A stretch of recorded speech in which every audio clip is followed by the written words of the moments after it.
Friends, welcome back to our channel. 5ാം ക്ലാസ്സിലെ എല്ലാ കൂട്ടുകാർക്കും പുതിയൊരു വീഡിയോയിലേക്ക് സ്വാഗതം. ഇന്ന് നമ്മൾ നോക്കാൻ പോകുന്നത് നിങ്ങളുടെ അടിസ്ഥാന പാഠാവലിയിലെ അവസാനത്തെ പാഠഭാഗമാണ്. എരിതീലുയിരോടെ എന്ന പാഠഭാഗമാണ്. ഓക്കെ, അപ്പോൾ നമ്മൾ ഇതുവരെയുള്ള ബാക്കി എല്ലാ പാഠഭാഗങ്ങളും അതിലെ പ്രവർത്തനങ്ങളും അപ്ലോഡ് ചെയ്തിട്ടുണ്ടായിരുന്നു. ഇനി ഈ ഒരു പാഠഭാഗത്ത് എന്തൊക്കെയാണ് പറയുന്നത്, പ്രവർത്തനങ്ങൾ എന്തൊക്കെയാണെന്ന് നമുക്ക് നോക്കാം. ചില സന്ദർഭങ്ങളിൽ ആരും സഹായത്തിനില്ലാതെ ഒറ്റപ്പെട്ടു പോകുന്നവരുണ്ട്. ഗ്രീക്ക് പുരാണ കഥകളിൽ സൈക്കെ എന്നൊരു പെൺകുട്ടിയുണ്ട്. തന്നെ വിവാഹം ചെയ്ത ഈറോസ് ദേവനെ തിരികെ കിട്ടാനായി സൈക്കെ നടത്തുന്ന പോരാട്ടത്തിൻ്റെ കഥ വായിക്കും. അപ്പോൾ നമുക്കറിയാം, ചില സന്ദർഭങ്ങളിൽ എന്താണ്, നമുക്ക് ആരും ഉണ്ടാവില്ല, നമ്മൾ ഒറ്റയ്ക്കേ ഉണ്ടാവുള്ളൂ അല്ലേ. പ്രകൃതി എന്തിനും നമ്മുടെ കൂടെ ഉണ്ടാകും എന്നാണ് നമ്മുടെ ഒരു വിശ്വാസം. അപ്പോൾ അതേപോലെ തന്നെ ഇവിടെ സൈക്കെ എന്ന പെൺകുട്ടി തൻ്റെ വിവാഹം കഴിച്ച ഈറോസ് എന്ന ദേവനെ തേടിയിട്ട് നടത്തുന്ന ഒരു പോരാട്ടത്തിൻ്റെ കഥയാണ് നമുക്ക് വായിച്ചു നോക്കാം. എരിതീലുയിരോടെ എന്നതാണ് പാഠഭാഗത്തിൻ്റെ പേര്. ഭ്രാന്തിയെപ്പോലെ സൈക്കെ അലഞ്ഞു നടന്നു. ആരും തുണയില്ലാത്ത അവസ്ഥ. കാറ്റിനോടും കല്ലിനോടും മരുഭൂമിയിലെ മണൽത്തരികളോടും അവൾ തൻ്റെ സങ്കടം പറഞ്ഞു. ഈറോസ് ദേവൻ എവിടെയാണെന്ന് ചോദിച്ചു. ഒരുത്തരവും അവൾക്ക് കിട്ടിയില്ല. അവസാനം ഡിമിറ്റർ എന്ന വസന്തദേവതയെ അവൾ കണ്ടു. കണ്ണീർ പൊഴിച്ച് വിലപിക്കുന്ന അവളിൽ ആ ദേവി കനിഞ്ഞു. ദേവി പറഞ്ഞു, ഈറോസ് ദേവനെയാണല്ലോ നീ അന്വേഷിക്കുന്നത്. അദ്ദേഹം അമ്മയായ അഫ്രോഡിറ്റിയുടെ അടുത്തുണ്ട്. വിളക്കിലെ എണ്ണ വീണതുകൊണ്ട് തോൾ പൊള്ളി ആ ദേവൻ വേദനിച്ചു കിടക്കുകയാണ്. കഷ്ടൻ, ഇനി ഞാൻ എന്താണ് ചെയ്യേണ്ടത്? ദേവി എന്നെ രക്ഷിക്കൂ, എനിക്ക് ഒരു മാർഗം പറഞ്ഞു തരൂ. അവളുടെ കണ്ണുകൾ നിറഞ്ഞൊഴുകിയിരുന്നു. ഡിമിറ്റർ പറഞ്ഞു, ഒരേ ഒരു മാർഗമേയുള്ളൂ. അഫ്രോഡിറ്റി ദേവിയോട് മാപ്പ് അപേക്ഷിക്കുക. പാപപരിഹാരം ചെയ്ത് പ്രസാദിപ്പിക്കണം. അവർ ഇപ്പോൾ വല്ലാതെ കോപിച്ചിരിക്കുകയാണ്. സൈക്കെ അഫ്രോഡിറ്റി ദേവിയുടെ അടുത്തെത്തി. അവൾ പറഞ്ഞു, ദേവി എന്നോട് ക്ഷമിക്കൂ, ഞാൻ തെറ്റു ചെയ്തു പോയി. എന്തു പരിഹാരം വേണമെങ്കിലും ചെയ്തു കൊള്ളാം. അഫ്രോഡിറ്റി കോപം കൊണ്ട് ഉറഞ്ഞു തുള്ളുകയായിരുന്നു. എങ്ങനെയും സൈക്കയെ നശിപ്പിച്ചിട്ടേ അടങ്ങുകയുള്ളൂ എന്ന് അവൾ നിശ്ചയിച്ചിരുന്നു. അഫ്രോഡിറ്റി ചോദിച്ചു, ഞാൻ പറയുന്ന ഏത് ജോലിയും നീ ചെയ്യുമോ? തീർച്ചയായും ചെയ്യാം ദേവി, സൈക്കെ പറഞ്ഞു.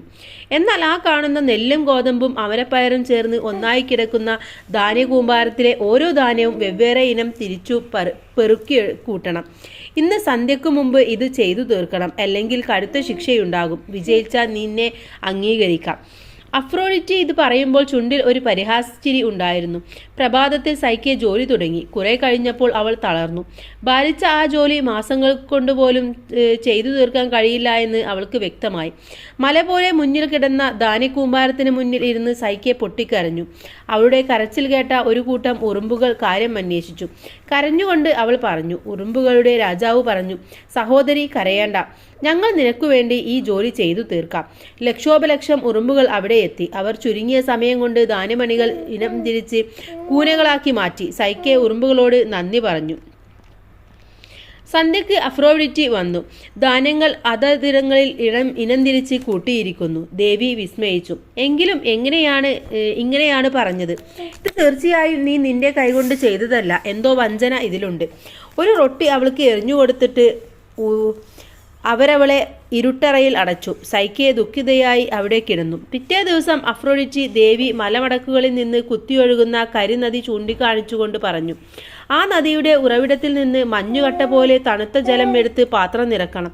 സന്ധ്യയ്ക്ക് മുമ്പ് എൻ്റെ പക്കൽ എത്തിച്ചുകൊള്ളണം, അല്ലെങ്കിൽ മരണമായിരിക്കും നിനക്ക് ഞാൻ തരുന്ന ശിക്ഷ. ഓർമ്മിച്ചുകൊള്ളൂ. രൗദ്രഭാവത്തോടെ ദേവി ചഷകം സൈക്കയെ കയ്യിൽ ഏൽപ്പിച്ചു കടന്നുപോയി. സൈക്കെ പളുങ്കുപാത്രവുമായി കരിനദിയുടെ ഉറവിടം തേടിപ്പോയി. വലിയ മലകളുടെ ഉച്ചിയിൽ നിന്നാണ് ആ നദിയുടെ തുടക്കം. ദുർഘടമായ മലയിടുക്കുകളിൽ കൂടി അവൾ കുറേ ദൂരം മുന്നോട്ട് പോയി. വഴി അല്പകരം. മുകളിൽ ഹിംസ്ര ജന്തുക്കൾ. കരിനദിയുടെ ഉറവിടത്തിനടുത്ത് വരുന്നവരെ വിഴുങ്ങുവാൻ മലപ്പാമ്പുകൾ കാത്തുനിൽപ്പുണ്ട്. ഭീകര സ്വപ്നങ്ങളുടെ അലർച്ച മലയിൽ മുഴങ്ങിക്കേട്ടു. അവൾ പേടിച്ചരണ്ടു. ആകാശത്തു പറന്നു നീങ്ങിയ ഒരു വലിയ കഴുകൻ സൈക്കയെ കണ്ടു. അവളുടെ ദൈന്യത കണ്ട് ആർദ്രത തോന്നിയ കഴുകൻ അടുത്തു വന്നു പറഞ്ഞു, കുട്ടി, മലയിൽ നീ കയറരുത്. കണ്ണീരോടെ തൻ്റെ കഥകളെല്ലാം സൈക്കെ കഴുകനോട് പറഞ്ഞു. കഴുകൻ്റെ മനസ്സലിഞ്ഞു. നീ ഇവിടെ തന്നെ നിൽക്കൂ. കഴുകൻ തുടർന്ന്, നിന്റെ കയ്യിലെ പളുങ്കുപാത്രം തന്നാൽ കുളിർ ജലം ഞാൻ ശേഖരിച്ചു തരാം. നീണ്ട കൊക്കിൽ പളുങ്കുപാത്രവും എടുത്ത് കഴുകൻ പറന്നുപോയി. നിമിഷങ്ങൾക്കകം തണുത്ത ജലം നിറച്ച പാത്രവുമായി തിരിച്ചെത്തി. സൈക്കെ കഴുകനോട് നന്ദി പറഞ്ഞു. വെള്ളം തുളുമ്പിപ്പോകാതെ അവൾ സാവധാനം താഴ്വരയിൽ ഇറങ്ങി താൻ ആജ്ഞാപിച്ച കാര്യം നിർവഹിച്ച് മുന്നിലെത്തിയ സൈക്കോയോട് അപ്പോഴും കോപമാണ് ദേവിക്കുണ്ടായത്. അവളെ അഫ്രോഡിറ്റി കഠിനമായി ശകാരിച്ചു, ശപിക്കുകയും ചെയ്തു. കടുത്ത വേദനയോടെ സൈക്കെ നിലത്തു വീണു. സംഭവങ്ങളെല്ലാം ഈറോസ് ദേവൻ അറിയുന്നുണ്ടായിരുന്നു. അഫ്രോഡിറ്റി കടന്നുപോയപ്പോൾ അദ്ദേഹം അവളുടെ സമീപം വന്നു. അവൾ അമ്മയുടെ ശകാരവും ശാപവുമേറ്റ് ബോധമറ്റ് തറയിൽ കിടക്കുകയാണ്. ഈറോസിന്റെ മനസ്സ് വേദനിച്ചു. ചഷകത്തിലെ കുളിർജലം തളിച്ച് ഈറോസ് സൈക്കയെ ഉണർത്തി. ഈറോസിന്റെ ദർശനത്തിൽ സൈക്കയെ കോരിത്തരിച്ചു. അവൾ തന്റെ വേദനകളെല്ലാം മറന്നു അവളുടെ കൈപിടിച്ച് ഈറോസ് ദേവൻ നടന്നു. ഗ്രീക്ക് പുരാണ കഥയാണിത്. പുനരാഖ്യാനം ഫാദർ സെഡ് എം മുഴൂര് എഴുതിയതാണ്. പുനരാഖ്യാനം ചെയ്ത ഒരു കഥയാണ് ഇവിടെ തന്നിട്ടുള്ളത്. അപ്പോൾ ഇവിടെ എന്താണ്, സൈക്ക എന്ന് പറയുന്ന ഒരു പെണ്ണിൻ്റെ കഥയാണ് അല്ലേ. തൻ്റെ ഭർത്താവായ ഈറോസ് ദേവനെ തേടിയെത്തിയിട്ട് ഈറോസ് ദേവൻ്റെ അമ്മ ചെയ്ത പ്രവൃത്തികളൊക്കെയാണ് ഈ ഒരു കഥയിലൂടെ നമുക്ക് പഠിക്കാനുള്ളത്. ഇനി നമുക്കിതിലെ പ്രവർത്തനങ്ങൾ നോക്കാം. കഥ വായിക്കാൻ പറയാം. എല്ലാവരും മൗനമായി 1-2 തവണ കഥ വായിക്കും. ഇനി കഥ ഉറക്കെ വായിച്ചു കേട്ടാലോ ഓരോരുത്തരായി ഗ്രൂപ്പിൽ കഥ ഭാഗങ്ങളായി വായിച്ചു പൂർത്തിയാക്കണം. വായിച്ചും വായന കേട്ടുമുള്ള ഓർമ്മ വെച്ച് ഈ കഥ ആർക്കെല്ലാം പറയാൻ പറ്റും പറഞ്ഞു നോക്കൂ. കഥാവായനയും കഥ പറച്ചിലും തമ്മിൽ എന്തെല്ലാം വ്യത്യാസങ്ങളുണ്ട് ചർച്ച ചെയ്യാനാണ് പറഞ്ഞിട്ടുള്ളത്. അഥവാ കഥാവായനയും കഥ പറച്ചിലും തമ്മിൽ വലിയ വ്യത്യാസം തന്നെയുണ്ട്. കഥാവായനയിൽ ഒരുപാട് കാര്യങ്ങൾ ശ്രദ്ധിക്കേണ്ടതുണ്ട്. അക്ഷരസ്ഫുടതയും ഉച്ചാരണ ഭംഗിയും ഭാവം ഉൾക്കൊണ്ട് വായനയുമെല്ലാം അതിൽ പെട്ടതാണ്. ഓരോ വാക്കുകൾക്കും വാക്യങ്ങൾക്കും അനുസരിച്ചുള്ള ശബ്ദത്തിന്റെ ഏറ്റക്കുറച്ചിലുകളും നല്ല വായനയിൽ പ്രധാനമാണ്. എന്നാൽ കഥ പറയുമ്പോൾ ഈ കാര്യങ്ങൾ ഒന്നും നിർബന്ധമില്ല. അത് അവരുടേതായ ഭാഷയിൽ പറഞ്ഞാൽ തന്നെ എല്ലാവർക്കും മനസ്സിലാകും. അപ്പോൾ ഇതാണ് രണ്ടും തമ്മിലുള്ള വ്യത്യാസം എന്ന് പറയുന്നത്. അടുത്തത് കഥാപാത്രങ്ങളോടൊപ്പം. എരിതീരുയിരോടെ എന്ന കഥയിലെ കഥാപാത്രങ്ങളെല്ലാം 2-3 വാക്യം കൊണ്ട് ഓരോ കഥാപാത്രത്തെയും പരിചയപ്പെടുത്താനാണ് പറഞ്ഞിട്ടുള്ളത്. ഓക്കെ, അപ്പം ചെറിയ ഒരു കഥാപാത്ര നിരൂപണം എന്ന് നമുക്ക് പറയാം. ആദ്യം തന്നെ നമുക്ക് സൈക്കയെ എടുക്കാം.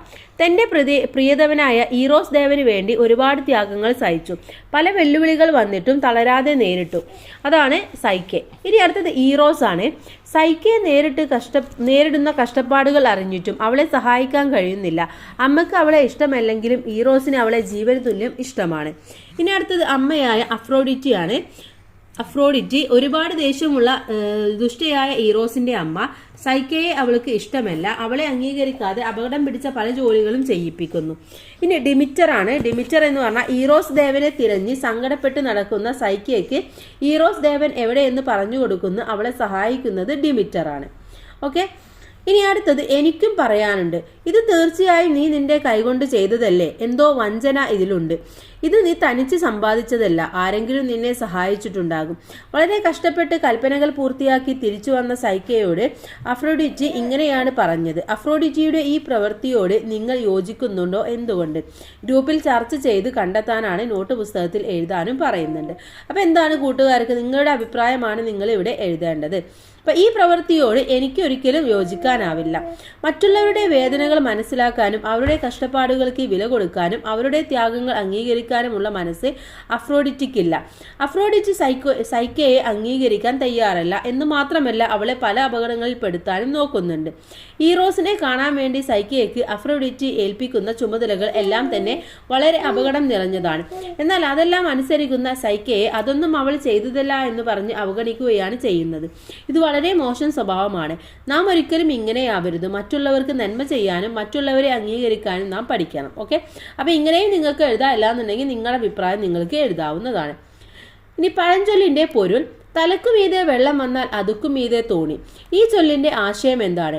1.1 കോടി മാവേലിമാർ ഭൂമിക്ക് വേണ്ടി എരിതീരുരോടെ എന്നീ പാഠഭാഗങ്ങളിലൂടെ നിങ്ങൾ മനസ്സിലാക്കിയ കാര്യങ്ങളുമായി ഈ പഴഞ്ചൊല്ലിനുള്ള ബന്ധം എന്താണ്? നിങ്ങളുടെ കണ്ടെത്തലുകൾ ഒരു കുറിപ്പായിട്ട് എഴുതാനാണ് പറഞ്ഞിട്ടുള്ളത്. അഥവാ നമ്മുടെ ഈ ഒരു യൂണിറ്റിന്റെ ബേസിൽ വേണം നമ്മൾ എഴുതാൻ. എന്തൊക്കെ കാര്യങ്ങൾ എഴുതാം?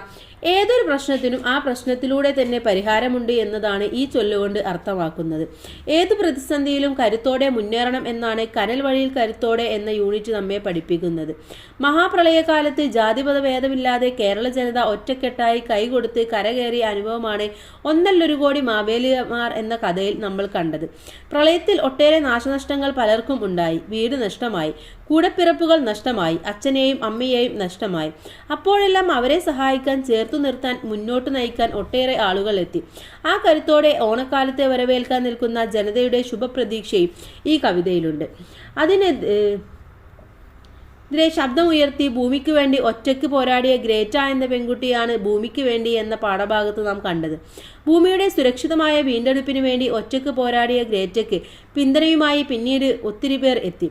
ഇവിടെയും ഒത്തൊരുമ നമുക്ക് കാണാനിടയായി. തന്നെ താലികെട്ടിയ ഭർത്താവിനായി ഒട്ടേറെ പ്രയാസങ്ങൾ സഹിക്കേണ്ടി വന്ന ഒരു പെൺകുട്ടിയാണ് എരുതുയിലുയിരോടെ എന്ന പാഠഭാഗത്ത് നമുക്ക് കാണാനാവുന്നത്. തന്റെ ഘട്ടത്തിൽ അവളെ സഹായിക്കാൻ എത്തിയത് പ്രകൃതി തന്നെയായിരുന്നു. ആദ്യ കൽപ്പന ധാന്യങ്ങൾ വേർതിരിച്ച് കൂട്ടങ്ങൾ ആക്കാനായിരുന്നു. 1 മാസം എടുത്താലും ചെയ്തു തീർക്കാൻ പറ്റാത്ത പ്രവൃത്തി ഉറുമ്പുകൾ വന്ന് സഹായിച്ച് നിമിഷ നേരം കൊണ്ട് സാധിച്ചു. രണ്ടാമത്തേത് ഓലമടക്കുകളിൽ ഒരു നദിയിൽ നിന്നും തെളിനീർ കൊണ്ടുവരാനായിരുന്നു. അതിന് ഒരു കഴുകനും സഹായിച്ചു. ഇവിടെയും ഒരുമ നമുക്ക് കാണാനായി. ഇത്തരത്തിൽ ഒരുമയെക്കുറിച്ച്, പ്രതിസന്ധികളിൽ തളരാതെ മുന്നേറുന്നതിനെ കുറിച്ചാണ് ഈ 3 പാഠങ്ങളിലും നാം പഠിച്ചത്. ഓക്കെ, അപ്പോൾ ഈ കാര്യങ്ങളൊക്കെയാണ് നിങ്ങൾ അവിടെ എഴുതേണ്ടത്. അവസാനത്തേത് കഥയരങ്ങ് എന്നുള്ളതാണ്. പാഠപുസ്തകത്തിൽ നിന്നും ക്ലാസ് ലൈബ്രറിയിൽ നിന്നും അടുത്തുള്ള വായനശാലയിൽ നിന്നും ധാരാളം കഥകൾ നിങ്ങൾ വായിച്ചിട്ടുണ്ടാകുമല്ലോ. ഇഷ്ടപ്പെട്ട കഥകൾ ഉൾപ്പെടുത്തി ക്ലാസ്സിൽ കഥയരങ്ങ് സംഘടിപ്പിക്കാനാണ് പറഞ്ഞിട്ടുള്ളത്. അത് കൂട്ടുകാർ ചെയ്തു നോക്കുക. അപ്പോൾ ഇത്രയുമാണ് നമ്മുടെ ഈ ഒരു ടെക്സ്റ്റ് ബുക്ക് പാഠഭാഗം എന്ന് പറയുന്നത്. ഇനി ഇവിടെ പദപരിചയം കൊടുത്തിട്ടുണ്ട്, അതൊക്കെ കൂട്ടുകാർ വായിച്ചു നോക്കുക. ഓക്കെ, അപ്പോൾ ഇതുവരെ എല്ലാ കാര്യങ്ങളും മനസ്സിലായിട്ടുണ്ടാകുമെന്ന് വിചാരിക്കുന്നു. ഇനി നമുക്ക് ക്വസ്റ്റ്യൻ പേപ്പേഴ്സ് ഓരോന്നായിട്ട് നോക്കാം. എല്ലാ കൂട്ടുകാർക്കും താങ്ക്സ് ഫോർ വാച്ചിങ്.